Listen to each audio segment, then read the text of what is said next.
Hello everyone आज चाहिँ म अहिले खाना खान लागेको सो मैले के खान लागेको देखाउँछु ल। मसँग छ भात दाल खुर्सानी चिप्ले भिन्डी आलु करेला र पापड। खाएँ ल। सुरु गरौँ मैले।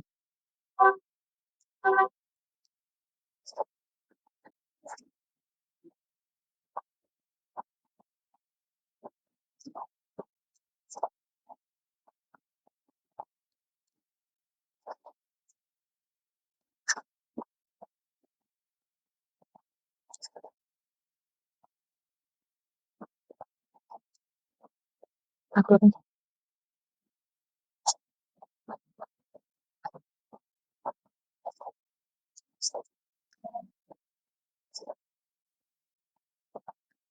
मलाई करेला चाहिँ एकदमै मनपर्छ चाहिँ भुटेर हुन्छ नि स्यालो फ्राई गरेर अलिअलि बढी भुटिएछ तर मात्र हो कि अरूलाई पनि बच्चा बेला यस्तो तितो अनि चिप्ले भिन्डी करेला खानै मन लाग्दैन थियो।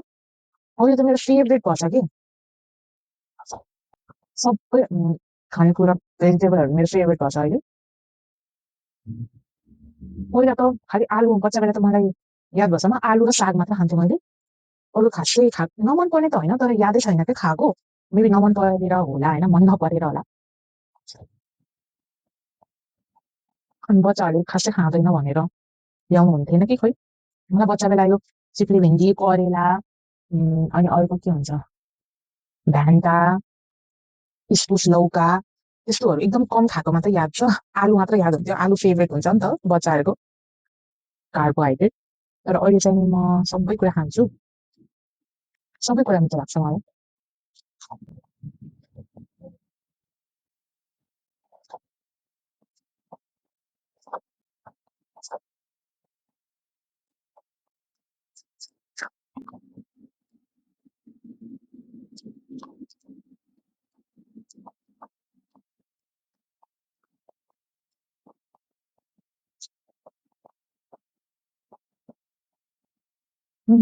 सक्यो।